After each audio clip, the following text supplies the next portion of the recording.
Doctor, how's the little one? Keeping you up? I couldn't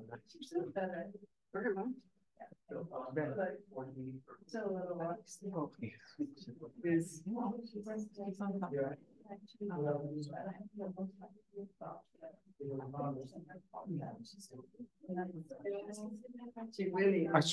to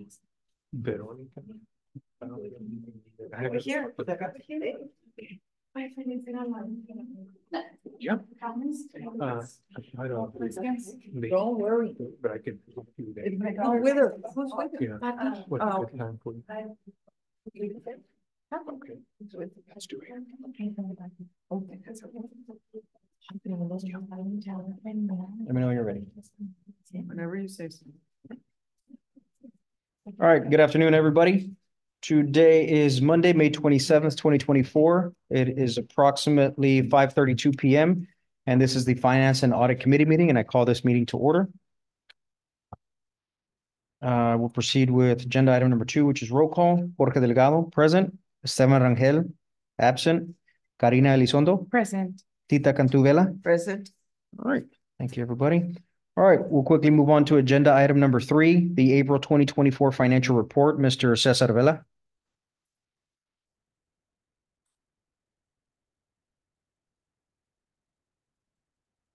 Good afternoon, board members. Dr. Ramirez, for the record, Cesar Vela, VP of Finance and Administration.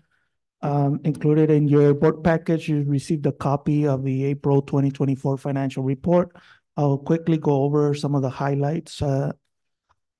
For the general operating revenue as of April 30th, 2024, the revenue stands at 75,722,460. That currently represents 105% of our budgeted revenue of 71.9 million. There are a couple of items to note. First is that we still need to deduct approximately 3.9 million for the revenue bond payments. And those will be made at the end of July. In addition to that, we also need to reduce 3 million for the maintenance tax note payment also. And both payments are for principal and interest, and those are due at the end of July. So from the 75 million, we'll be deducting approximately another 7 million for those payments. We are still pending to collect 25% of the state appropriation, which is equivalent to 4.7 million. And that payment should be coming also in June. So we'll be collecting the 4.7 million. In addition to that, we are projecting that we will be collecting an additional $1 million for the interest revenue. As far as the tax revenue, we do have a balance of 3.6 million to collect. We are projecting that collections will fall short for this fiscal year. We are looking at a shortfall of about $1.5 to $2 million in tax collections. We have 4 months to go in the fiscal year, and for those 4 months, we average about 3.5 to 3.7% collections from our tax levy. So again, we are monitoring that the tax collections.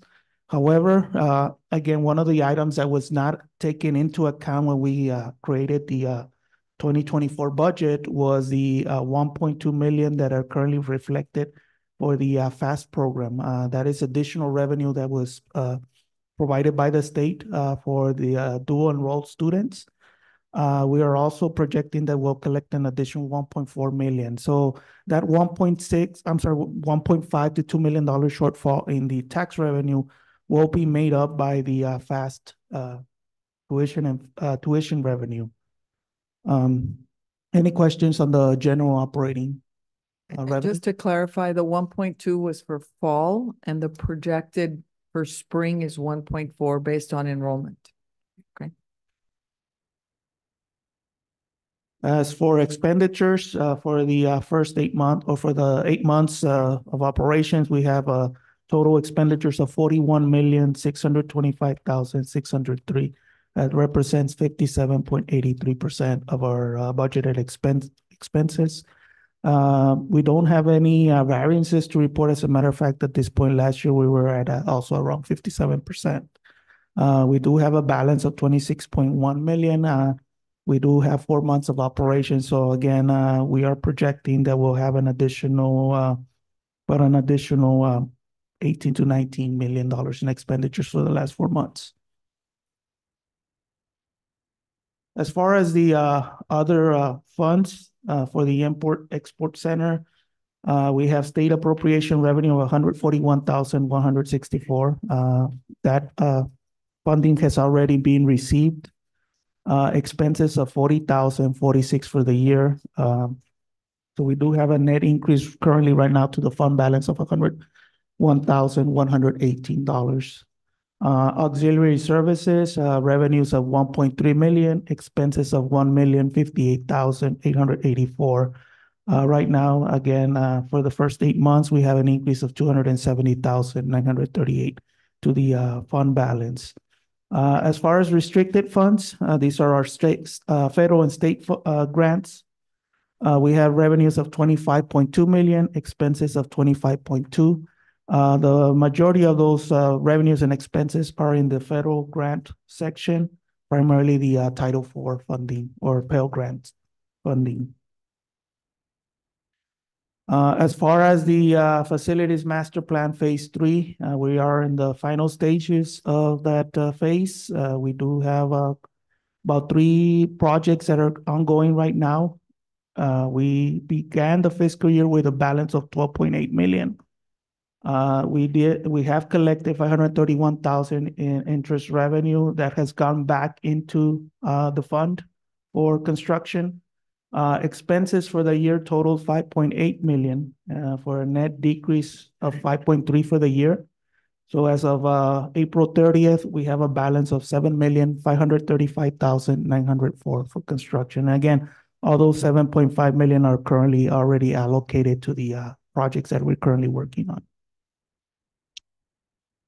And as I mentioned on the tax collections, for the year, we've collected 92.38% of our tax levy. Last year at this point, we were at 94.3%.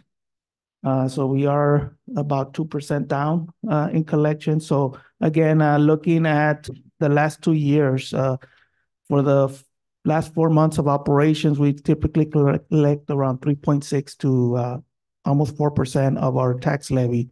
So again, we might be looking at this year's collection rate of 96%.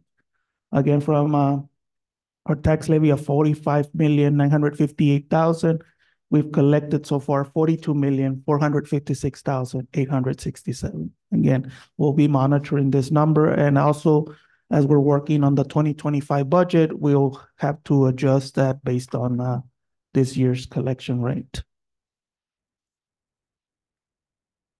As far as the general Mr. Vela. operating, oh One yes, I'm second. sorry. Chair recognizes Ms. Elizondo. Oh, I'm sorry, Mr. Muir. Yes, sir, Mr. Chairman, board members and Madam President. Just to add on the tax collection report that Mr. Vela made, this month and last month, we have increased the number of contacts that we've had with the taxpayers fairly dramatically. We've had a number of mail outs, postcards that we mail out to taxpayers over the last 45 or so days. A bit earlier than we had last year, started that. We've also increased the number of the lawsuit filings, and this year we started earlier than last year and the year before. Telephone calls. During a particular time in the tax collection season, we start making phone calls to taxpayers between 5:30 and 7:30 at night after people get home, and it's producing results. We're having taxpayers that are coming in, so we're seeing an increase in the traffic. Again, we're going to do the best we can to help close this gap, and we're almost obviously at the end of May, so I should have the collection rate of the end of May, or through the end of May, by maybe the first or second week of June, and we'll stay on it and report back to you next month. Okay, thank you, Mr. Muir. Yes, sir. Mr. Vela. The next is the investment report for the month of March 31st.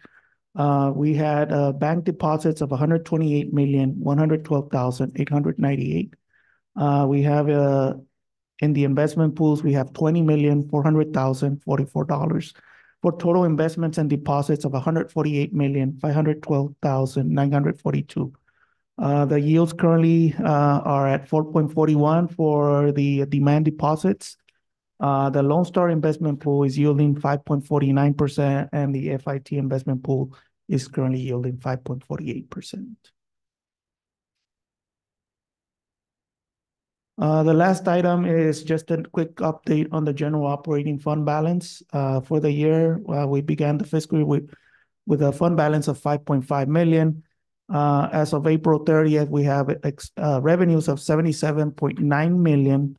Expenditures are total 41,625,000. We do have the transfer for the deferred maintenance of 1.6 million for a total net change of 34,652,545.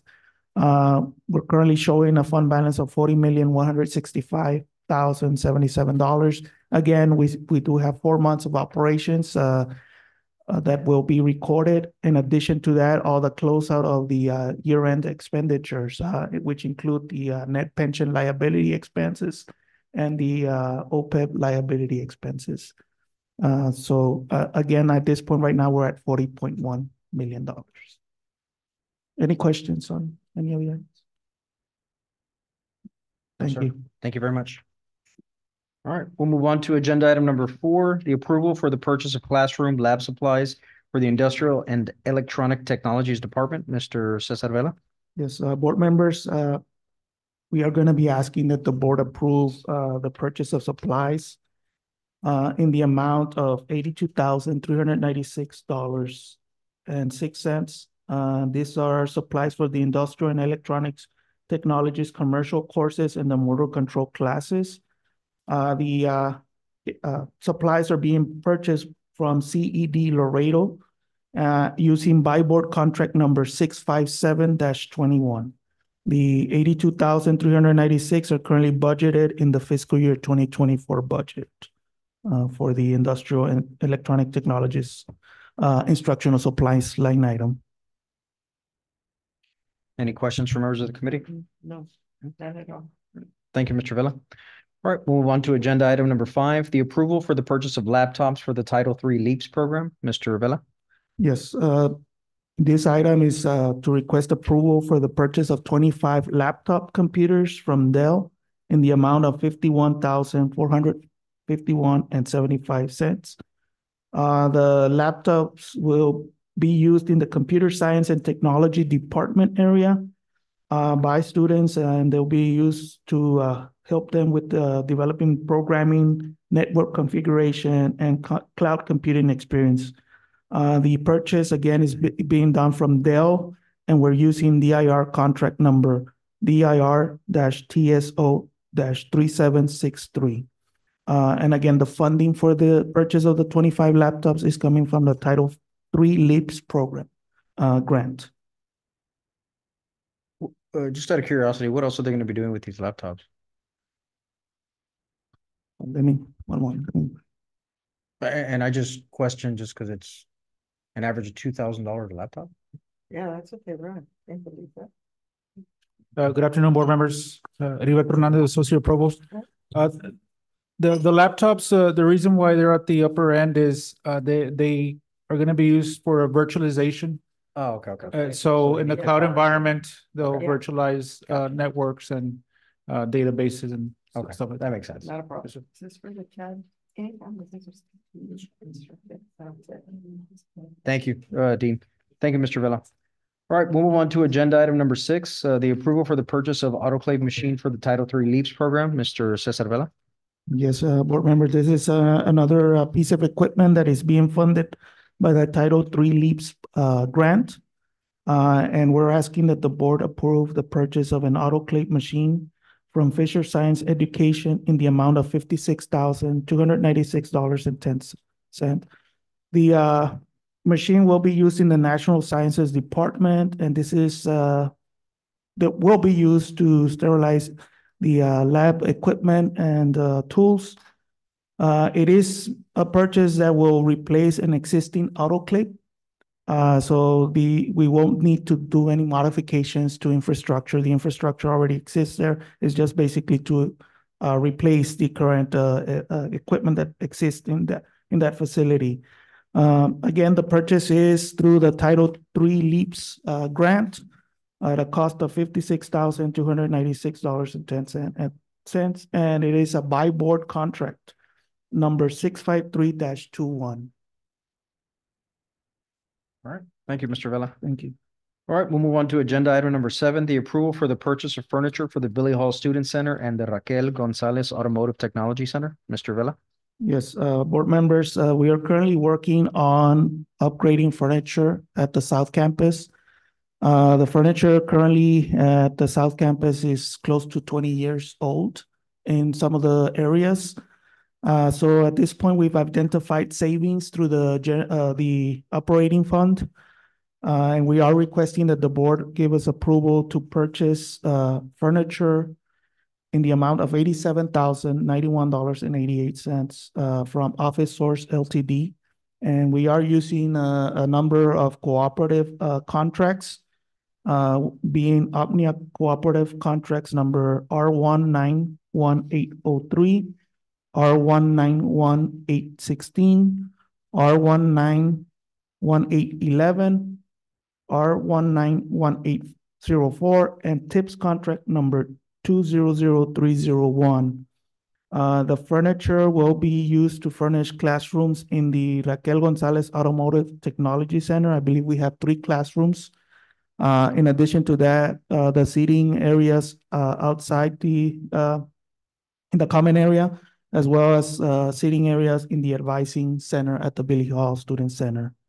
Again, it will be a total of $87,091.88, and we are proposing to use operating savings for 2024. If I may, sir, a lot of the furniture that we have in the Billy Hall Student Center was old furniture that we took from here over there. And some of it is like 45 years old, 50 years old. And so it's time, well, thank you for saying that, but it is with the utilization that it received here and now over there, I think it's time we replace it with something a little more lightweight, a little lighter in color and a little more student friendly. So, yeah. Don't laugh, I'm getting brownie points. Any other questions? No. All right. Thank you, Mr. Vela. Thank Thank you, you. Dr. Ramirez. All right, we'll move on to agenda item number 8, the approval for renewal of Time Clock Plus licenses. Mr. Cesar Vela. Yes, board members, we have a request that the board approve a 5-year agreement with Time Clock Plus for licenses for the time clock system that we're currently utilizing here at the college. This system was implemented approximately about 4 years ago, and it's currently being utilized by all of our non-exempt employees, full-time and part-time employees, as well as student employees to clock in or record their time worked. The agreement includes a total of 1,000 employee licenses. We have also 250 licenses that will be utilized for the adjunct faculty so that they can also record their time, as well as 50 licenses for supervisors to review and approve time clock or time sheets.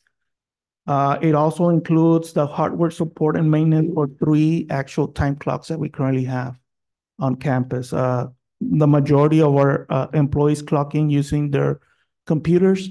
However, we do have some departments that actually have time clocks. So the 5-year commitment would total $176,983.33. For year 1, which would be 2025, the total would be $33,740.59. Currently, the annual amounts are currently below what we were paying, which was around $37,000. So they've given us a discount if we go with the 5-year agreement. Chair recognizes Mr. Elizondo. Are you guys asking for, do you guys go out on bids, or why are you recommending this particular program as opposed to other ones? So we did go out on bids 4 years ago, and this is the software or the system that we recommended back then. It took some implementation of getting the system implemented. We're currently working on the integration now as we're moving from Banner to Banner SaaS. So this is this particular company works with Banner. So that is why we've been using it for 4 years. The employees are familiar with the system. 2, it integrates with Banner. And again, we've already have it implemented as part of our processes. The opportunity was given that for us to save on the annual cost by going with a 5-year agreement rather than on annual renewals. What's the penalty if, say, Banner decides to create their own system that emulates exactly what they're offering? What's the penalty for canceling? Is that even an option? We would need to review that option to see if there's a cancellation penalty on that. At this point right now, I don't have a copy of the agreement with me, but we can certainly take a look at that. If another option would have come in, we'll take that. Or not just update the board on Thursday, if possible. Okay. So right now, because we use Banner for HR, payroll, finance, and student information. So whether they're student employees or full-time employees or faculty, they're all in the same system. Everybody's in the same system. We were already on Time Clock Plus, and this is one of the partner companies that Banner recommends. And so because of the integration, we're able to not spend more money and starting with a whole new company. And so that's the recommendation being made. Okay. Thank you, Dr. Ramirez. problem. Thank you, Mr. Vela. Thank you. Right, we'll move on to agenda item number 9, the ratification of purchase of computers for the Adult Education Department. Mr. Cesar Vela. Yes, board members, we're asking that the board ratify the purchase of computers in the amount of $74,710.50. The purchase is being made through Dell Inc. under DIR contract number DIR-TSO-3763. We are purchasing 75 computers using the Adult Education and Literacy Grant, and the computers will be used to refresh 2 computer labs here at the Fort McIntosh campus and 1 computer lab at the South campus. The computer equipment will be utilized by the Adult Ed program. Part of this also, we had already allocated funding through the general operating fund to refresh these 3 computer labs, being that now we have the availability to purchase through the grant. We'll be able to reallocate some of those funding for additional computer labs. What's the total cost for the 75 computers? It's $74,710.50. And this is going to go for just the computer labs where? Just in the South campus? 2 here at the main campus and 1 at the South campus. So it averages out to about $1,000.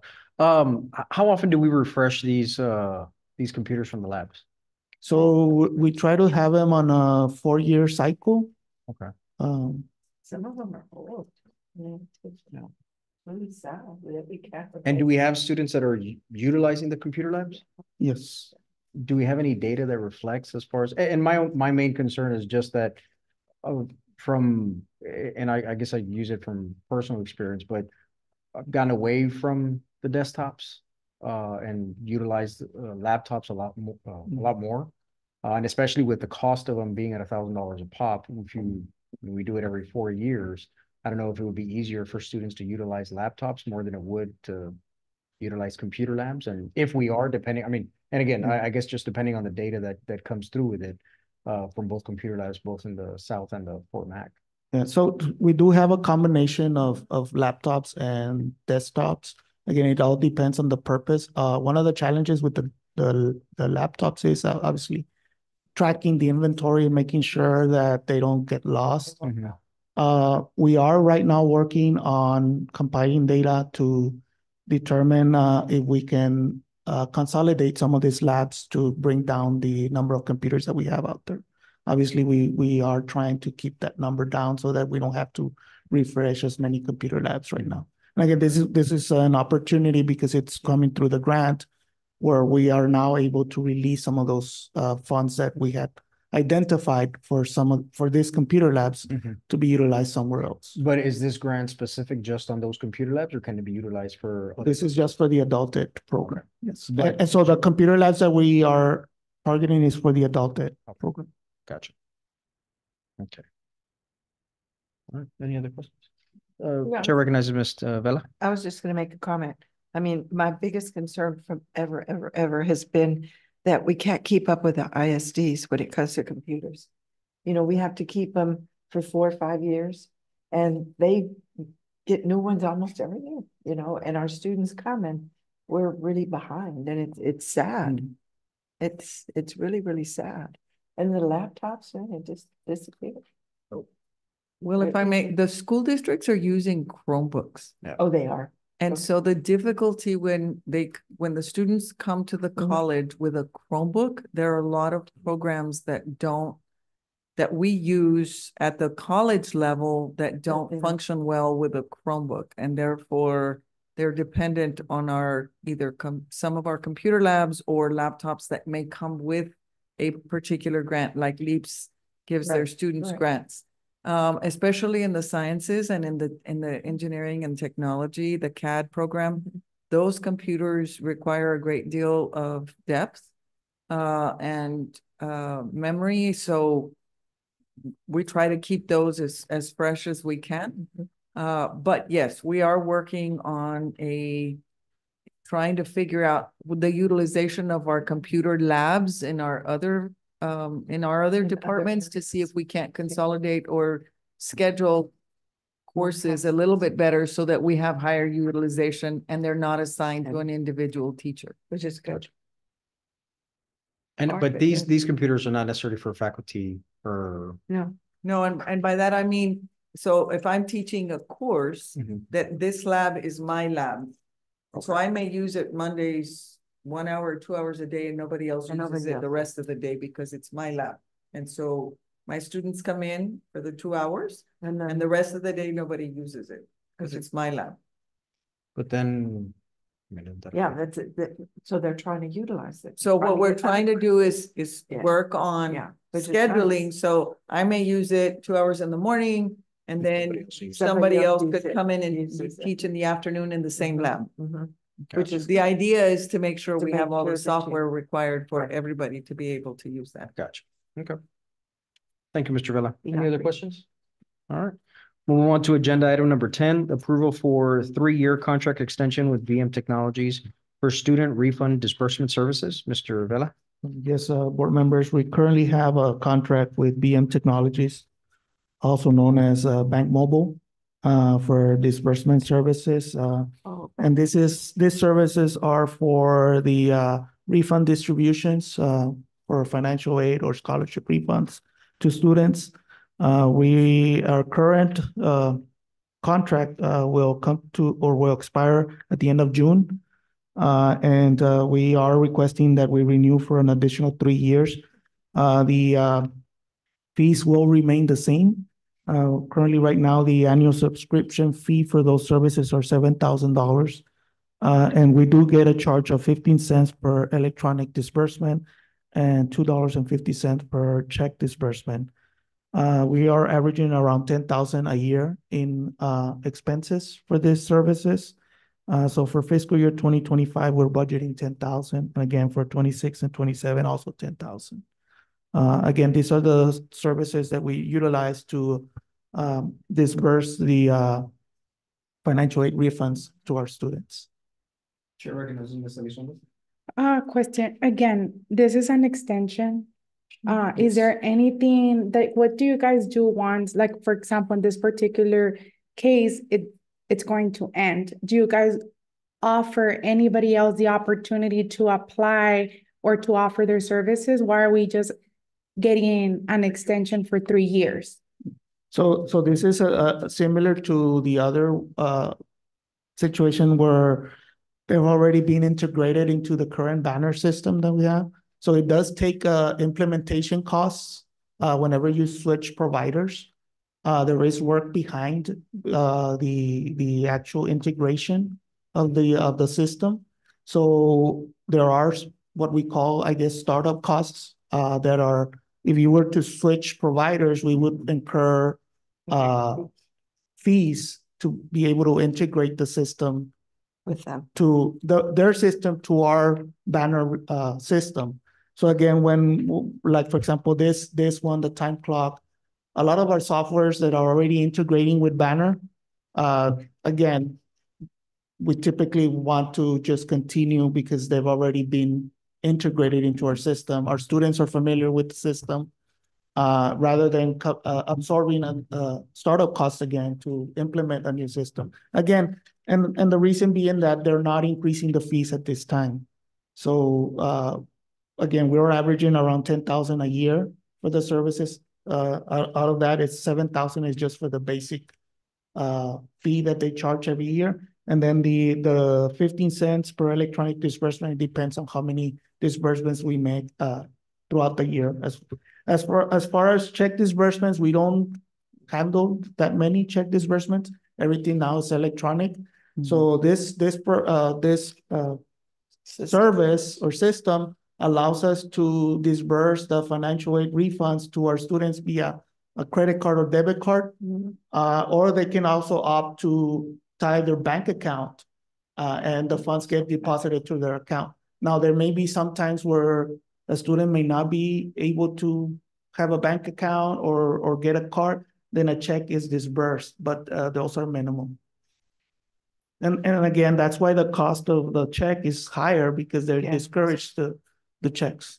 How long was the existing contract for this particular service? Oh, I'll need to go back and check. I mean, that's important, and I understand what you're saying, but at the same time, we are dealing with funds that do not belong to us, they're taxpayers, and I think it's not fair for other vendors, because when you guys introduce a contract to us, you need to tell us what you're telling us now, Mhm. that we're gonna incur additional costs if we switch in the future and blah, blah, blah, blah, whatever the case may be, but I mean, it is important, one, to know, I mean, as a board member, how long have we had this contract for? Because you're asking for an extension for 3 years. And the same thing with the clocks. I mean, we need to be fair to everyone. And I mean, it is in terms of being competitive as well. I mean, we also need to know how much is it going to cost if we were to switch to another one. But the fact that you guys are not even looking for another vendor, we're just trying to no batallamos, right? We keep getting the same people over and over and over because it is easier and because we already invested money on certain vendors because of the service that they're providing. But I mean, what if Banner was to crash? What are we gonna do with all of the programs that we are acquiring because of Banner? Mhm. So if you could please let us know for the meeting, how long have we had been Had this in previous this contract. service? And I think just to piggyback off of Ms. Elizondo, is what's the, I guess, within the realm of possibility to where if whenever you're presenting, say, this particular service, whether it's a renewal, just to give us an idea as far as what else is out there, whether it's through, Oh, sure. I don't want to ask to go for bids because I know that takes a lot of time and a lot of effort and a lot of money. From the perspective of the individual offices, but just so that we have a better idea and a better understanding of, what the alternative is, if there is an alternative. So, Can I? Yes. go ahead. Mr. Muir, from a legal stand and the Procurement Act, is this okay for us to just keep extending and extending and extending without going through any bids? Yeah, I have not discussed the details of that with Mr. Vela, but I could look at that and see if it's something that you can do. You could always make a choice to go out for bids, right? There's no legal requirement that prevents that, but if it fits the institution, likely could continue. But I have to look at the facts of this a little closer and see if there's any concerns. We'd want to take a look at the procurement laws and see if there's any legal issues. But I do know that institutions do renew. That does happen. It is a practice. I do believe that this contract had one renewal, which I believe this is the one renewal opportunity, because I think you and I had discussed this contract before, Ms. Elizondo. No, it's not this one, it's another one. That's why I'm concerned. Oh, okay. Because I see But the same act But there over and was, over and there's over. typically most contracts like this that are extended for more than 3 years, they have a one-time renewal before you have to go out on bids again. So, but we can check the contract and let you know on Thursday, okay? Thank you. Mhm. And Chair recognizes Mr. Muir. just to add to that, I have seen in the past draft contracts that have been provided to me for review where the vendor proposes language that says, for example, the contract automatically renews for a 3-year period at the expiration of the term. And so you have this rolling automatic renewal. And my advice to that is don't agree to that. Just stop it at 1 year. If it's a yearly automatic renewal, first of all, automatic renewal is probably not the best thing to do. Instead, give the option to renew by mutual consent, and then you can do it 1 or 2 or 3 years. But at some point, the institution should take a look at it and see, does it merit putting it out for bid? Thank you. Thank you, Mr. Muir. Yes, sir. Thank you, Mr. Vela. Thank you, Ms. Elizondo. Thank you. All right, we'll move on to agenda item number 11, the approval for the purchase of 3-year Veronix Deep Freeze Cloud Software subscription. Mr. Albert Chavez. Good evening, members of the Finance and Audit Committee. For this particular, Albert Chavez, Associate VP of Information Technology for the record. For this particular item, we're requesting approval to purchase a 3-year subscription to the Veronix Deep Freeze Cloud service in the cost of $164,866.76.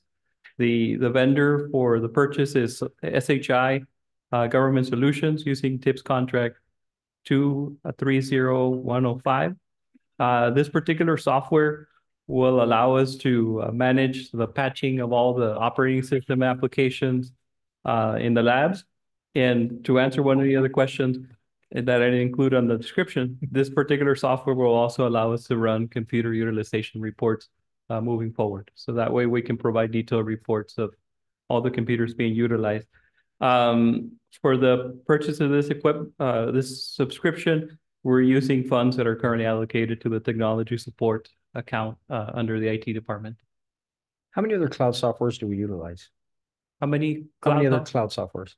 I will have to get you a list, but it probably over 30 different companies. Okay. We do have a list. I just don't have. Yeah, no, you're good. But I'll make sure to bring it next time in case you do have a question. Very nice. Any other questions? Ms. Elizondo?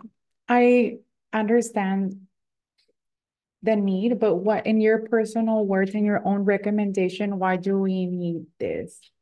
We currently have what is called the on-premise subscription of Deep Freeze, and it runs on-premise. This particular version has a lot more features. It also allows us to do power management of the computers. I mean, it's a very long list. So this particular service allows us to bring a lot more functionality than we currently have with the on-premise solution. And just like any other, a lot of vendors, the company Veronix, which makes this software, is moving to the cloud. So they're not investing anymore in their on-premise solution. So if we want more features, we have to move over to the cloud solution. Yeah, great. So one of the things we can't do right now, if there's a storm tonight, we can't shut off all the computers. This will give us that accessibility. It would also tell us how many times a particular computer, how many minutes, hours, days a computer is being used. We don't have that capability right now. Wow. So we don't know of the 30 computers in each lab. We don't know what the utilization history without going to sit on each computer and checking them individually. And this is only gonna be for labs, right? It's gonna be for all computers. Computer labs. All the This- computers. For, Computer labs. even for staff and faculty? Everybody. This particular. So the idea of being able to know if a computer is being used at all. We don't, I mean, some computers, I would venture to say we have some computers in some spaces that aren't being used at all. We have no way of knowing. Now, you can't, they won't be able to go in and see what's on the computer. It's a matter of tracking time. Which is nice to know, because then you don't. Replace a computer that doesn't need to be replaced. Used. And that could happen very easily. And then okay, so this is for 3 years. And when you guys are doing the contract, is there any language to include the extensions? Because I know, like, for example, other institutions allow not to exceed 2 years, and they give you like a one-time extension. Right. Language. And that's typically, so this one would be for 3 years, and then we would get a one-time extension, and then you have to go out on bids again. Any other questions? Mm-mm. All right. Thank you, Mr. Chavez. Thank you. Thank you, Dr. Ramirez. All right, adjournment. All right, it is 6:12 PM and the Finance and Audit Committee meeting is adjourned. Thank you, everybody.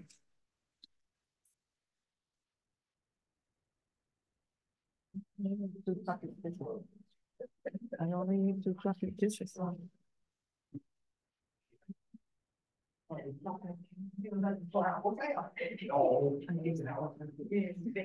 No. For hours. That's a regular meeting. It's a regular meeting.